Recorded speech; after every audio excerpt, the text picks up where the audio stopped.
integrativas. Deve entender nesse ponto, né, o que são as práticas integrativas. Não necessariamente eles vão realizar, aplicar, todos os profissionais, né, vão aplicar as práticas integrativas, mas saber o que é, diminuir o preconceito, né, entender as potencialidades de saúde que tem nas práticas integrativas, sim, é uma necessidade de todos os profissionais de saúde. E aí a gente tem um desafio, né, como fazer essa sensibilização? De um lado, a gente precisaria que isso já estivesse na base formativa de todos os profissionais de saúde, de todos os gestores. Eles deveriam, na sua formação, ter isso. Nós não temos, então a gente tem que fazer formação em serviço. Então, uma das estratégias que a gente, né, faz há bastante tempo no Ministério da Saúde é a criação desses cursos de sensibilização, que a gente vai trazer os conceitos principais dessas práticas, como elas podem acontecer no serviço, porque não adianta só saber o que é, quais são os conceitos do yoga, por exemplo. Como é que faz isso no serviço de saúde? Como é que eu implanto? Em que lugar? Né? Eu posso fazer no hospital ou não posso? Eu posso fazer na academia da saúde, que é um espaço? Tem outros lugares? Então, quais são as experiências? Então, nos cursos de sensibilização, a gente traz isso como uma estratégia.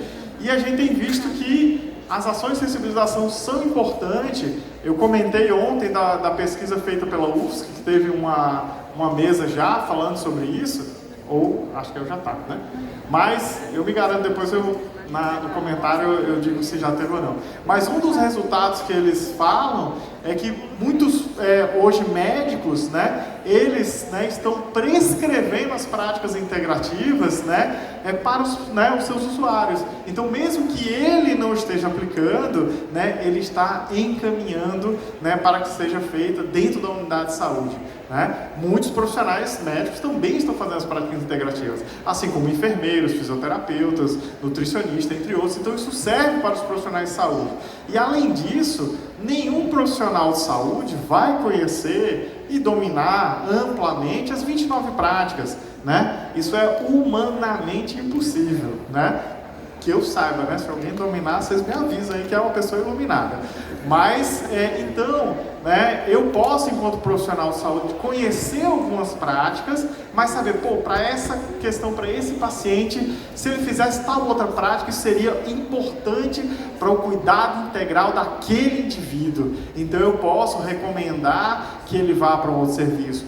Essa ilusão de que nós, enquanto profissional de saúde, temos a competência de cuidar totalmente, integralmente das necessidades de um indivíduo, é uma prepotência muito grande. Então nós temos que cuidar de forma coletiva, né? Isso é a integralidade do cuidado. Obviamente, cada um de nós vai fazer o seu máximo, o seu esforço máximo, trazer todo o seu base de conhecimento para cuidar da melhor forma possível, né? Mas nós temos que ter isso. Então, os cursos de sensibilização, eles são fundamentais. E nós precisamos que isso esteja implementado nas universidades também. Não adianta a gente estar só correndo no SUS depois que a pessoa já está formada, que ela já está formatada, inclusive com uma visão, né, rígida, né, cheia de preconceitos, né, a partir de uma base simplesmente biomédica. Nós precisamos ter, mesmo que a gente não consiga, que também a graduação ela tem limitações das cargas horárias, então muitas vezes a gente tem cursos de 60 horas, mas ali já é uma semente para ele entender que existem outras coisas e fazer formações complementares. A gente não vai conseguir numa graduação que a pessoa seja formada em medicina ayurvédica, formada em medicina chinesa, domine aí mais umas 10 práticas, faça terapia comunitária numa graduação só.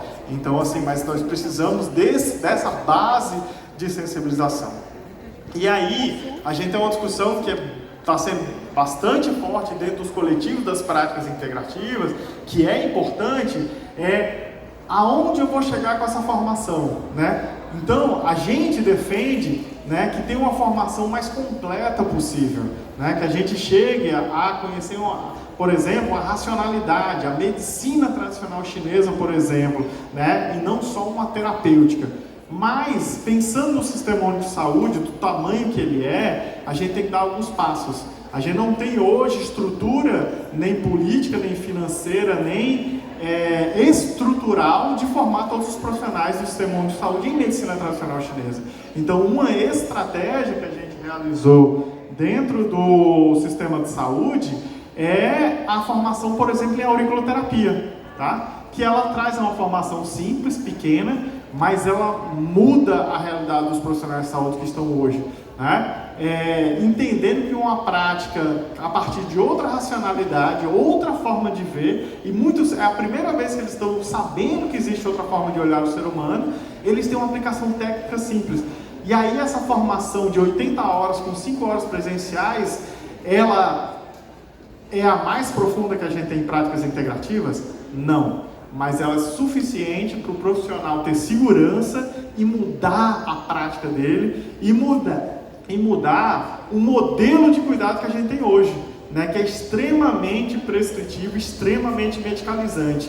Então, a partir do momento que você tem uma ferramenta não farmacológica para você fazer o cuidado, né, e que você também escuta a pessoa nas suas várias necessidades e não vai fazer uma semente para uma queixa, tá com dor é semente tal, tá com isso é semente tal, tá com aquilo, e aí você tem uma lista de 10 queixas e 10 sementes. Não é assim que funciona, né? E observar que ao fazer aquela auriculoterapia que você estava pensando em algumas coisas, 2 dias depois a pessoa chega e ela diz, nossa, eu melhorei daquilo, daquela outra, e você diz, nossa, né? Uma prática simples, ela não só agiu na queixa, mas ela agiu de uma forma sistêmica. Então isso é importante.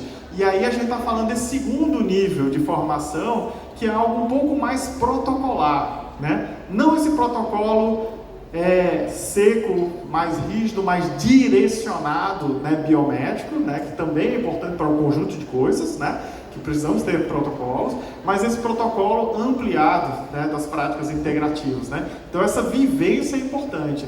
E aí a gente tem que entender que, né, mesmo que um profissional não tenha formação em medicina tradicional chinesa, se ele sabe a auriculoterapia, por exemplo, a experiência que a gente tem de 25 mil profissionais formados no SUS, isso muda a realidade dentro da atenção básica, né? E isso estimula, inclusive, que depois ele comece a realizar outras práticas dentro do território.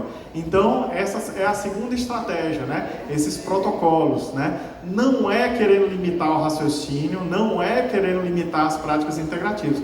Posso dar um outro exemplo. A aromaterapia, né? Ela é extremamente ampla. Eu tenho uma quantidade de óleos enormes, nacionais e muitos internacionais, que infelizmente, né, a gente tem mais estudos, né, com as plantas, né, de fora do que a gente tem dentro. Então precisamos de muita pesquisa para conhecer os nossos óleos essenciais das nossas plantas, né, e seus efeitos. Mas eu, enquanto profissional da atenção básica, eu preciso conhecer lá 80 óleos essenciais, toda a farmacologia desses 80 óleos e o potencial não só farmacológico, mas em outros níveis de cuidado que esses óleos têm, né? Seria bom que todos aprendessem isso, né? Mas às vezes eu posso conhecer 5, 6 óleos, por exemplo, para queixas diárias dentro da atenção primária, né? Que acontecem diariamente, né? Questões respiratórias, coisa mais simples. Eu vou lá, um pouquinho de eucalipto, globos, abre a respiração. Isso é uma bênção, né? Quem é pai, né, e sabe, né? O seu filho lá com o nariz entupido, você não dorme. No outro dia você está acabado, né? Para ir trabalhar. Então, um pouquinho de óleo essencial